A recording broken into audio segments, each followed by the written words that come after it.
Hi everyone, I just wanted to record a PowerPoint for remote learning. I know that these are uncertain times and we might not think that remote learning is ideal.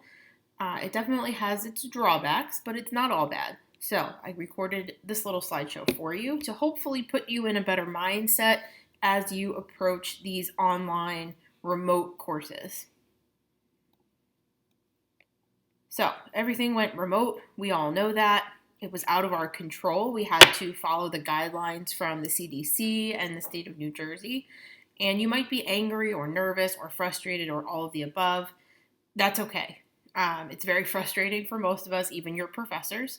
We were forced in the spring semester to suddenly shift everything remotely, but now this is just becoming our new normal. And a lot of your professors are prepared to support you through this shift. So even if you're nervous, it's okay. Online learning is becoming more mainstream anyway, so a lot of colleges offer online classes. OCC offers almost all of their classes in an online format in normal times. So, students prefer face-to-face learning even though all of that is happening. So why do we prefer face-to-face learning? I know I do. One of them is accountability. Most of you like seeing my face or whoever your professor is every single day or week because it gives you that accountability. It makes you really be responsible for the work you have to turn in. Whereas when you're online, it's really a lot of self-motivation. Connection is another reason why people prefer face-to-face learning because you get to connect with not just your professor, but your peers. And in a remote setting, it's a little bit more difficult to do that. We don't get to know each other on the same level, but we do have video conferencing and lots of different tools available to us. Face-to-face learning also gives us workshop style class sessions where you can work on things during class and the professor and your peers are there to support you in real time. So that's a little bit more difficult to do remotely, but we are looking for solutions to do that. So it's another reason. The last one I think is just routine. You know that if you sign up for English class on Tuesday, Thursday at 9:30 a.m., that it's always going to be English class Tuesday, Thursday at 9:30 a.m. If you don't have another class before that, you know you have to get up at, let's say, 8 o'clock to make it there on time. You have to get yourself ready. You have to drive to school, and it's a routine. Whereas when you're remote, it's a little bit different. You have a class at 9:30. You don't necessarily have to turn your video on, and you can just kind of roll out of bed and come to class. So it's not the same routine, but you can develop a routine. We're going to talk a little bit about that in a couple of slides. But those are just some of the reasons why students prefer face-to-face learning. So first things first is to shift your perspective. I know this is not ideal. I know this is not what a lot of you had originally intended when you signed up for your classes, but it could be worse, right? So we have the opportunity to do this. We didn't have to totally shut down college because most of us have access to the internet. And if you don't have access to the internet, there are people at the college that can help you. Most of us know how to navigate the learning management system. In our case, this is Canvas. And again, even if you're a new student, there's lots of resources to help you. We know what we're doing. Even if you're just a recent high school graduate, you probably use something like Google Classroom or something like that in high school. And you're familiar with submitting assignments online. You're familiar with things like discussion boards. So it's not all that different. You just aren't actually sitting in the classroom. And again, for those of us without those things, there are supports in place. All of our campus offices are still open. You can still contact disability services. You can still contact counseling. You can still contact IT. You can still get those supports that you need, even if it seems like this is the end of the world. Also, most professors are working hard to get their material to students in a very similar fashion that we would if we were face-to-face. Some people are recording videos like this one, so that students can access it whenever they want and they don't have to miss a lecture. So you wouldn't have to worry about that if you miss the WebEx or you lose internet connection. It's not like when you're face-to-face and your car breaks down, you miss what happened that day. This way, a lot of things are recorded, or at least there's some kind of notes for you. You also get to work at times that are ideal for your own internal clock. So I have students that in the past have had to take 8 o'clock or 9:30 classes because of their work schedule, but they prefer to work at night. Now they can do their work at night and show up to the lectures, and they have a little bit more freedom and flexibility with that. You can also look for the positives. Again, I know this is not easy. I know remote learning is hard. I know being self-motivated is hard. I've been an online student in a program for over 2 years now, and I know it's difficult. Believe me, I know it's difficult to find that motivation when there's no one kind of prodding you along to do your work. So shifting your mindset is the most important thing you have to do to be successful. I can give you all these other tips and tricks in this video, but if you don't shift your mindset first and shift your perspective, you're never going to be able to use those successfully. So that's the first thing and most important thing I recommend you do is shift your perspective about learning online. Instead of saying, I'm not good at learning online, say, I'm learning how to do this, right? I'm going to figure this out. And it sounds kind of cheesy, but it is the way that humans get through things. You have to shift your perspective. So the second thing is time management. So after you've shifted your perspective and you found the positives and you're able to kind of accept and move forward, you have to learn how to manage your time. This is seriously the most important thing aside from shifting your mindset. Get a calendar. If you don't have a planner or use some kind of Google Calendar, you need to use one. Google Calendar is completely free as long as you have a Google account, which is also free, so you don't have to pay for it. Most of you have Gmail anyway. And if you don't, again, you can do it for free. There's lots of other free tools. I just prefer Google Calendar, and I'll show you why in a few minutes. You can even just write it down on paper, pen and paper, and sit down and plan your week out handwritten if you prefer to do it that way. But you really need to learn how to schedule your time. You know, you don't have the same schedule you might have when you were in, face-to-face. So plan out your day from the moment you wake up until you go to bed. And I know that sounds super tedious, but again, I'm going to show you what my calendar looks like in a few minutes. It helps you stay on track, and then you have to make a promise to yourself that you're going to stick to your schedule.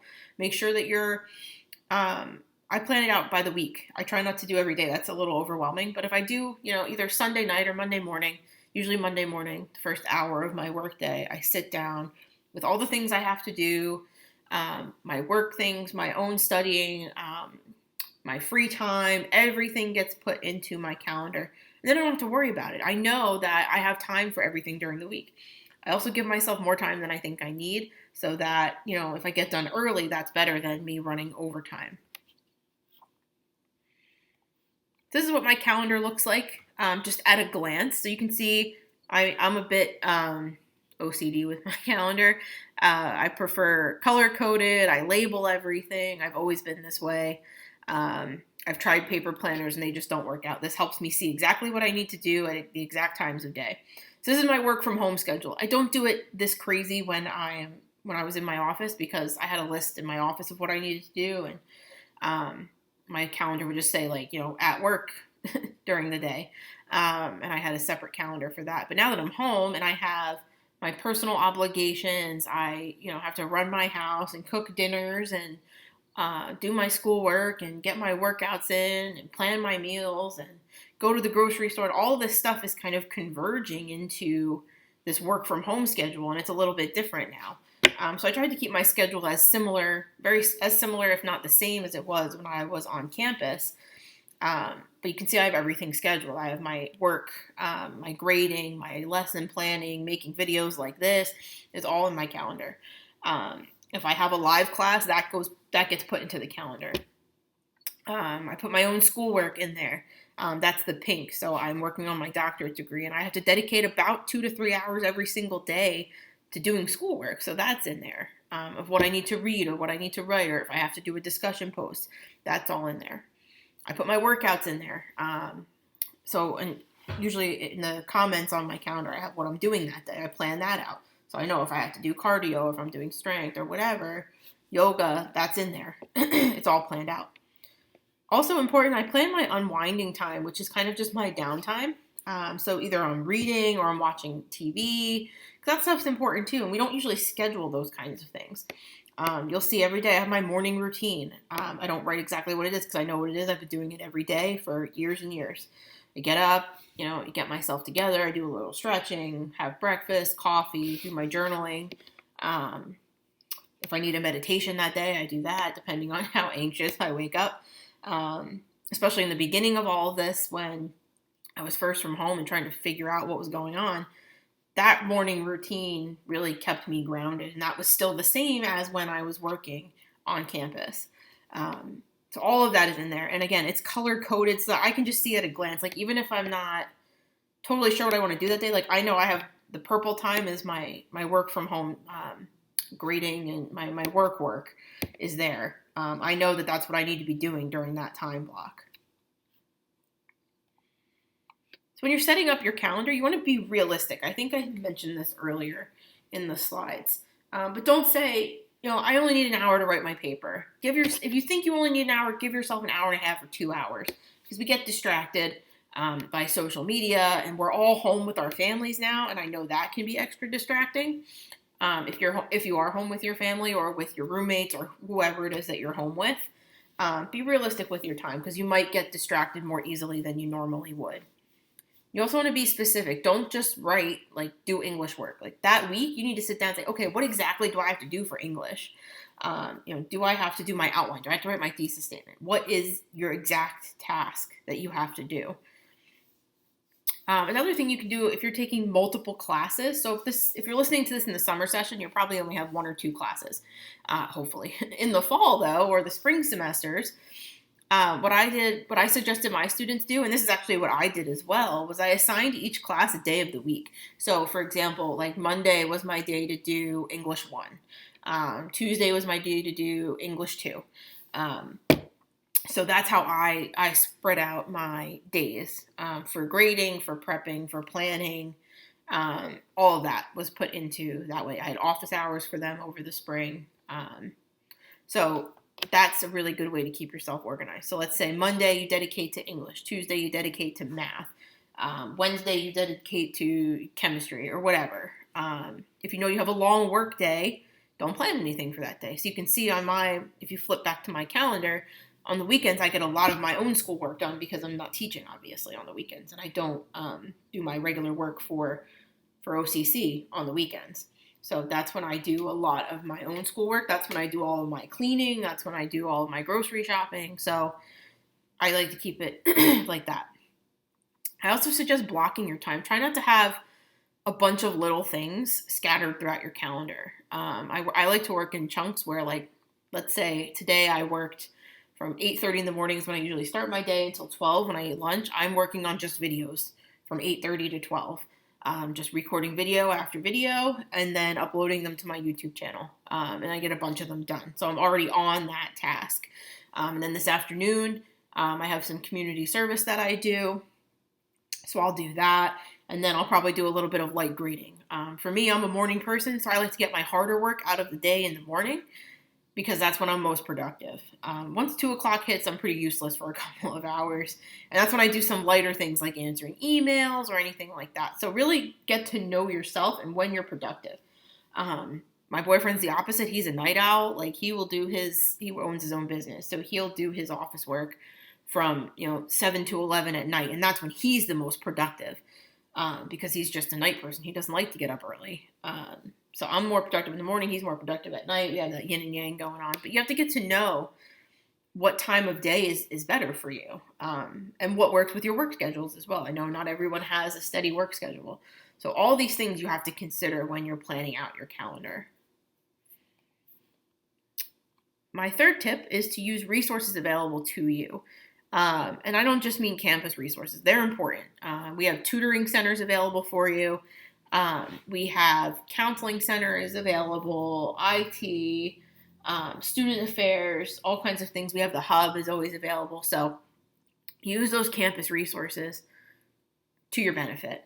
But there's other things out there too. YouTube is great. I took a statistics class online last fall, and it was torture because I'm not good at math.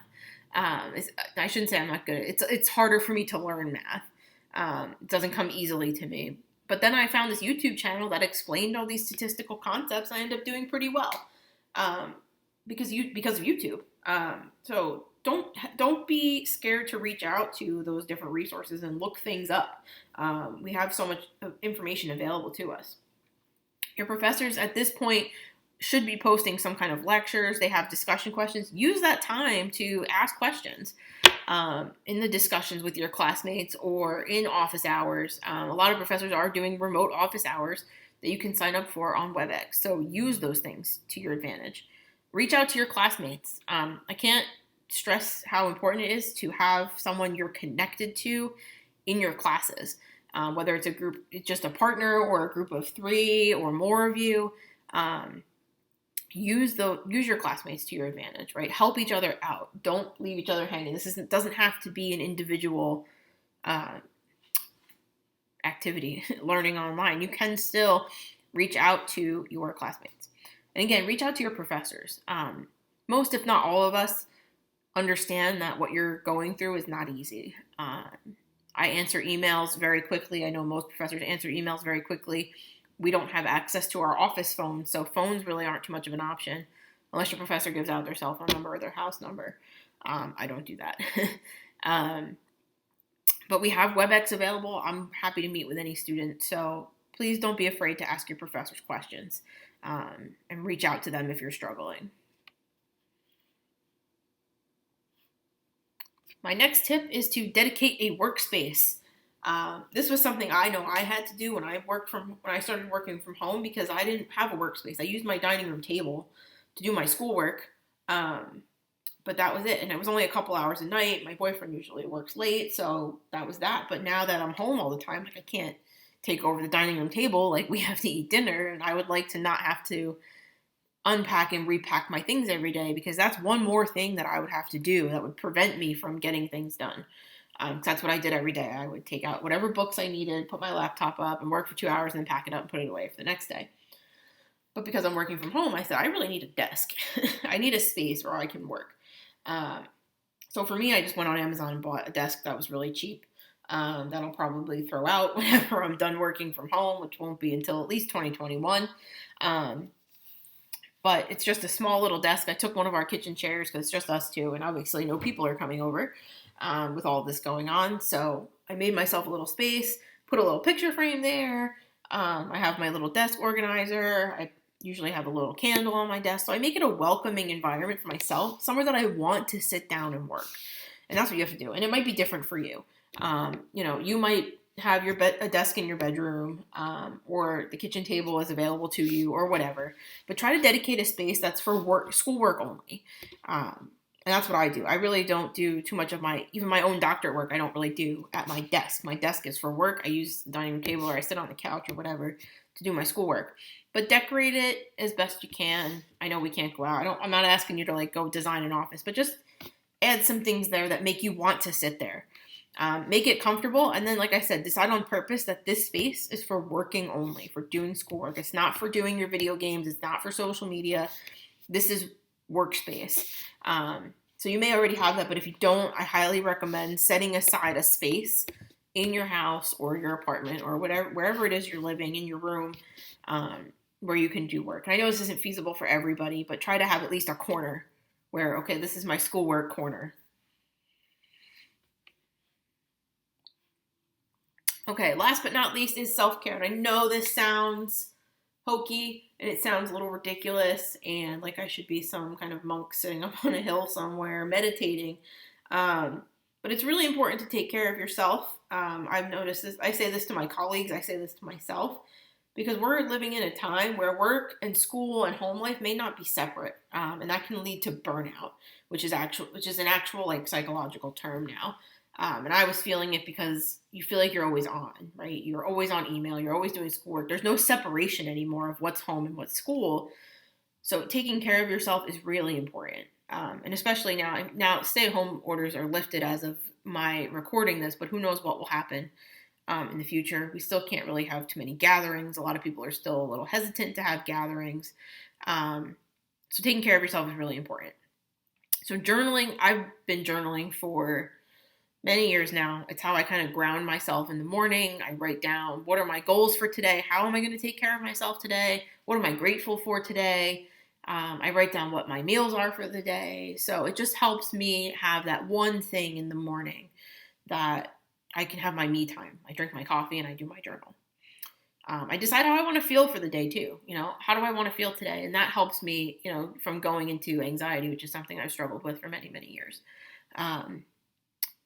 But, I wouldn't choose to feel anxious, right? Nobody would choose to feel anxious. So I say, okay, I woke up and I feel a little anxious today. How do I want to feel? And what do I need to do that? What do I need to think? And again, it sounds kind of silly, but that's just me. You don't have to journal that way. Some people like to journal, just what they're feeling and help get it out onto the paper. Some people like to doodle, whatever it is, do something in the morning, or whenever your day starts. If you work at night and your day starts at 1 o'clock in the afternoon, something to start your day and ground yourself in some kind of routine and normalcy. So for me, that's journaling. I also find during this time, especially, like we're in living history right now. Our journals should say how we're feeling, because someday people are going to study how people were feeling and what people were doing during this time. And it seems crazy now. It's like, oh, we're just kind of sitting around and eating and sending memes to our friends, but it was an emotionally turbulent time for most people. So writing down how you feel for historical purposes. When 9/11 happened, I was 11 years old, and my mom said, you should write a journal about what's going on. And I didn't. Now I wish I did. So I write down, I don't really do too much related to COVID, but I do write down, how I'm feeling every day. And I've seen it progress since this started. So I can always look back and see, like, well, I was really anxious and really worried in the beginning. And then I was feeling really isolated for a while, which leads into a lot of these other things that I'm going to talk about, is this idea of isolation. I was home by myself for almost 3 months. I didn't go anywhere. Just me and my boyfriend, who works all day. And then when I had to start socializing again, that was really stressful. So keeping a journal, staying in touch with people is really important. Keeping a routine, I cannot say how important that is. Eating well, I know it's really easy for us. I like to bake and I like to cook. I was making a lot of bread and a lot of cookies, and we were just eating because there was nothing else to do. But taking care of yourself, eating well, eating foods that, make you feel good, drinking water, staying hydrated, exercising, whatever little bit of exercise you can do. I know they close gyms. Going out for a walk, it's nice outside, again, as of the time I'm recording this. And then meditating, that's not for everybody, but whatever you can find to kind of clear your head every single day is going to help you be successful in school, because you won't be worried about everything else. Okay, so just to wrap up, my kind of 4 P's here for being successful: perspective, planning, place, and purpose, right? So changing our perspective, planning out our week or our day or a month. I think a month is too much and a day is too short, because you don't want to do that every day. But planning out by the week is usually a sweet spot. Setting up your workplace. Where are you going to do your schoolwork and how are you going to get it done? And then your purpose, right? Reminding yourself why you're here. Are you in school just to sit in class and have the in-class experience? Remind yourself of why you're here. You can be successful in online learning, even if you think it's harder. It is harder if you're not used to it. But you have to believe that you're going to be, successful first before you can actually be successful. So changing your thought process, changing that perspective. And if you're struggling in my class or any class, reach out to your professor, especially to me. I'm very understanding. I'm happy to work with people. I know that life happens. I know that we don't live in a vacuum of school and you have lots of things going on. So please, please, please, if you're having a hard time, reach out to me in my class. And then lastly, stay positive. I know it's better now than it was when I originally created this video. I'm doing a redo of it now to fit more with the times. But try to stay positive as much as you can, and stay well. As the adage goes, wash your hands, wear your masks. Stay well, not just physically, but mentally as well, and emotionally. These are weird times we're living in, even though it's becoming our normal. So hopefully you took the time to listen to this. You made it this far. Hopefully you're feeling a little bit better about remote learning. I know, again, it's not ideal, but we're all in this together. And again, reach out to me, reach out to your classmates, and I'm looking forward to working with all of you.